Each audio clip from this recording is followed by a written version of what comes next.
Welcome back to another episode of Straight Shoot. I'm Conman. This is MrTeshk, and today we're talking all about the newest signing to WWE, the amazing, the wonderful, the magnificent Jade Cargill. I couldn't put her over any better right there. She's that bitch, bro. She's that bitch.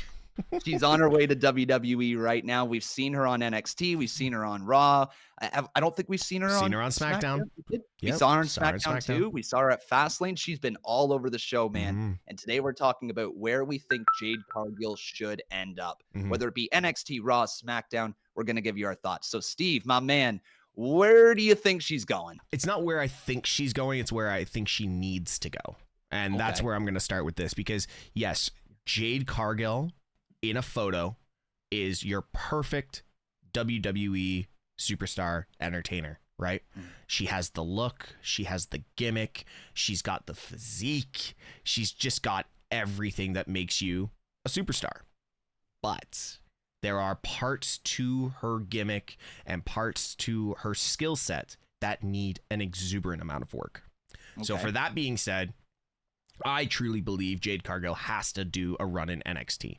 How? It is with how much money they have signed her for and how long and how much investment they are putting in Jade Cargill, to have her go to the main roster and potentially have to go against Charlotte, Bianca, Asuka, Becky, some of the biggest names in the business, and not be able to. I'm not saying she can't keep up. I'm not saying that.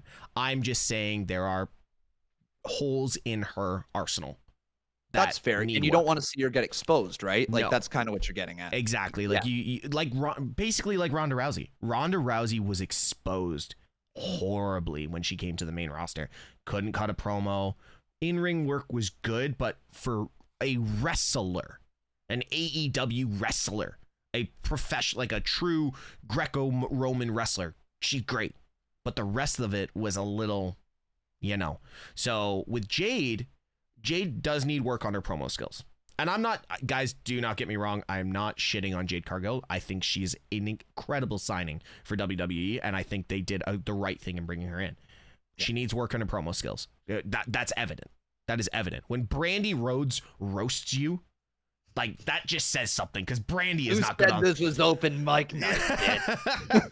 and secondly, she does have some holes in her arsenal when it comes to her in-ring performance. It could be the people that she was working with in AEW, but a lot of that women's roster could get over in WWE.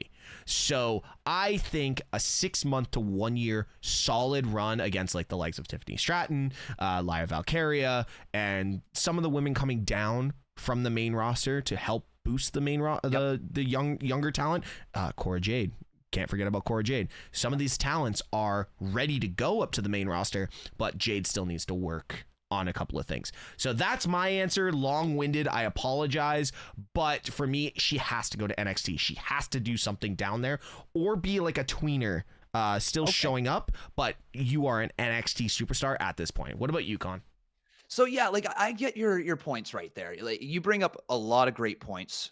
Jade Cargill is on the greener side of things. Like, she is newer to this business. She has only been around for a few years as a professional wrestler, and to be honest, didn't get a lot of full matchups in AEW. She got a lot of squash and highlight matches over there. So what needs to happen is she does need to get her reps in, and she does need to get some matchups, which is where I think NXT will do her really well. But you said something that was interesting, kind of like that tweener role.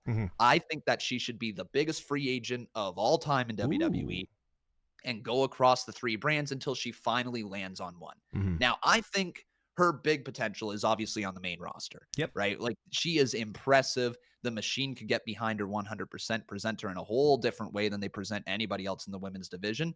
And you got a superstar, not even just a superstar. You got a mega star on your hands, Jade Cargill. But everything you said is correct. She does need to work on the promos, and she does need to work on her in-ring stuff a little bit to reach, say, the Becky Lynches of the world, or the Charlotte Flairs, the Rhea Ripleys, and I'm even going to say this name, the Bianca Belairs of the world, all right? Because she really is great at what she does, but that doesn't mean she can't get better. Now, today, if she had to land on Raw, SmackDown, or NXT, well, NXT probably provides the best in-ring for her. I think Raw provides the best opportunity to build up her entire presence. And here's why. there's already not an unbeatable, but a damn near unbeatable champion in Rhea Ripley on Raw.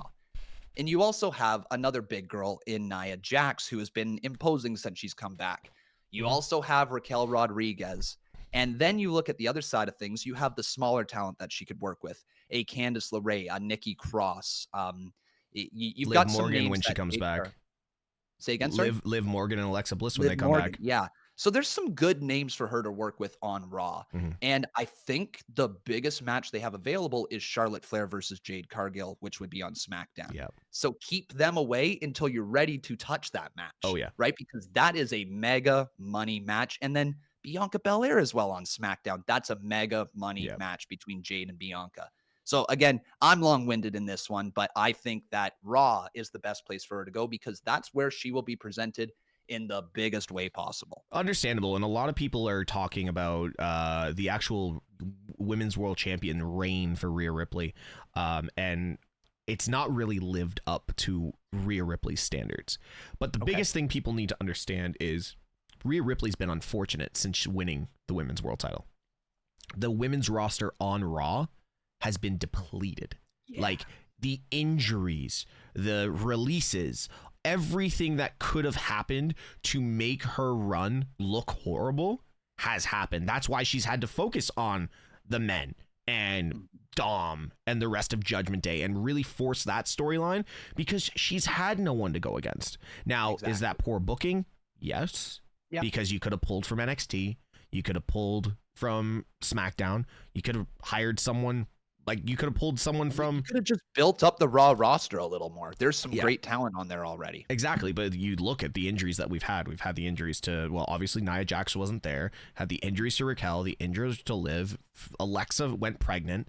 Went pregnant. Well, went off pregnant. Yeah. Then you also had the likes of the smaller talent that just haven't really been able to keep up, and it's not really believable.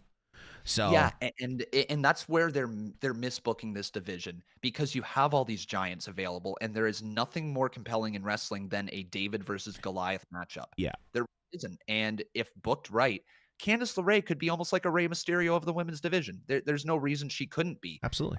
Going up against a Nia Jax. How entertaining would that be? Yeah. There's so much talent on Raw right now, and I think we're both thinking the same thing, that Rhea Ripley was elevated all the way to this level. Yeah. And they forgot to bring up the rest of the division. Exactly. We're trying to now. You got the Fatal 5-Way going on, and it's highlighting the entire women's division. Shayna Baszler, after a win against Ronda Rousey, she needs to be highlighted. Yes. Zoe Stark just got out of a partnership with Trish Stratus, so she needs to be highlighted. So they're doing some right stuff right now. Yep. But I think imagine adding in Jade Cargill to that mix. Yeah. All of a sudden, then your middle of your card in the women's division can be, like, I'm going to mention her name again, but Candice LeRae versus a Jade Cargill. That can be an easy Raw match that goes for 5 minutes, highlights what Candice can do, but at the same time just protects Jade Cargill. Yeah, absolutely. So I think your shout of Jade Cargill going on to Monday Night Raw is a good one, even though I still believe Raw is the flagship show and will forever be the flagship show. So to put her on that show is a massive opportunity for her. It's also one of those ones where she needs to grab that proverbial brass ring and run with it. So that's why I think the year in NXT. So let me ask you this, okay? Because let's say she does go to NXT. With all this hype that she has, what if she flounders? Okay. Then they have what a if problem. she isn't able to cut her in-ring ability? What if she doesn't get better on the promos? Then she's done, right? You're not recovering Jade Cargill from a failed NXT run. But do you want to put her on Monday Night Raw and see her crash harder than Ronda Rousey on a promo? Potentially, and only reason is because you can still save her by going down to NXT afterwards. There's a second chance for Jade. True, at but that point. And the main roster could protect her in a way that highlights her strengths and hides her weaknesses. I just think there's another way of doing that, going the other way around, thinking of the fail-safe, basically. Hit that fail-safe switch. If she's floundering by herself in NXT, have her get squashed or have her get injured. Go away, save her, have her get injured, have her go away for 3 months, and then bring her back with someone like Paul Heyman. Or bring her back with a female counterpart that can be a a talker for her. You know, and I know this sounds crazy, and I am not a big fan of her, but have her come out with the likes of someone like Jackie Redmond. Make Jackie Redmond a manager. Or you've got a lot of people that are really good as announcers. There is a lot of hype around Samantha right now. Samantha is getting a lot of television time. Can we move Samantha from an announcer to a manager? I like your thinking there, making use of your announce team or making use of your broadcast team because they can speak. Yeah. That's their job. So put them on TV with somebody. They might be able to help get them over. Now, we're talking all about Jade Cargill if she flounders. Personally, I don't think she's going to flounder. I think she is almost a home run. Like, she's one of those people that you just, even if you mess up with the booking, I don't know how this girl isn't successful. She just has that star look. Exactly. But the thing was, the biggest thing about this is in AEW, she was given the Goldberg treatment.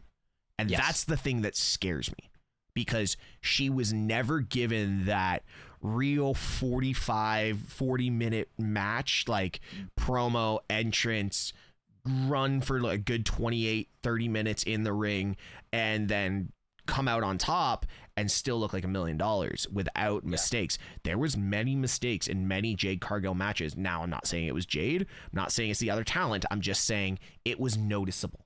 You know what I mean? It was.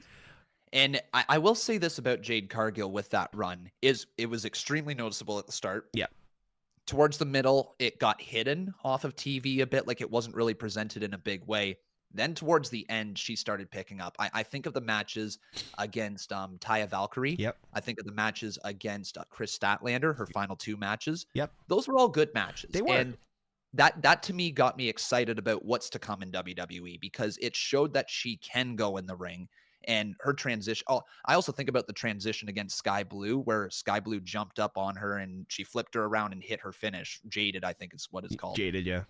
And that was just a cool transition. So we started to see the progression of Jade towards her end in AEW. Yeah. And I completely agree. But you're also looking at talent that has been around for quite some time in Sky Blue, Taya Valkyrie, and Chris Statlander. Like, arguably, in my mind, Chris Statlander is in the top 5 of women that are not in WWE. That should be. Yeah. You know, like we can go down that entire road on another conversation. But you also look at the talent that can help produce great talent. You know what I mean? So I'm just doing the back and forth. I'm trying to play devil's advocate. I'm not saying negatives. I'm just trying to play devil's advocate when it comes to the work needs to be done for her to be a success. And WWE, the Performance Center, NXT, and everyone that is working around her are the best people to help her. I'm not too sure. Is Sarah still the head coach for the women in the Performance Center? I can't remember her last name. Guys in the comments, let us know. But I think she is probably one of the best people. And if she's getting work with Natty as well, the one thing... Sarah Del Rey? Yeah, that's it. So that's one of those ones where you look at who's helping train. I don't know if you've ever watched any of Natalia's social media, especially her stories on Instagram. She's taking a lot of the main roster women that aren't getting a big push, like BFAB. BFAB is incredible in the ring, by the way. She just doesn't get that push. And that's another person that Natty works with, Sarah works with. So if they're getting that style of training with the skill that Jade Cargill already has, holy shit, she might be the one that beats Charlotte's streak at this point. She might be. And like, there's so many different ways we can go with her on the main roster. I think this is about as close to a can't miss prospect as you can get. Yeah. And like, she's not even a prospect anymore. She was developed in AEW, and now she's ready for her run with WWE. Yeah. Whether or not that is 6 months to a year in NXT or coming to the main roster, any way they go about it is going to be the right way, I feel. They're so lucky at the moment. They've got this megastar sitting in front of them. They probably got like 12 ideas written on a chalkboard somewhere, and just going, which one do we go with? Exactly. And that is a wonderful thing to have. It's a great thing to have. All right, guys, let us know in the comments your opinion on Jade Cargill, what show she should go to, and were there any hits or misses in this episode where you guys are like, yo, that was kind of far-fetched, Teshk, or Con, you know what, that was a great point. Let us know and stay engaged with us, guys. Like, subscribe, and put the bell on for all notifications that our street shoot. And like always, Be good people.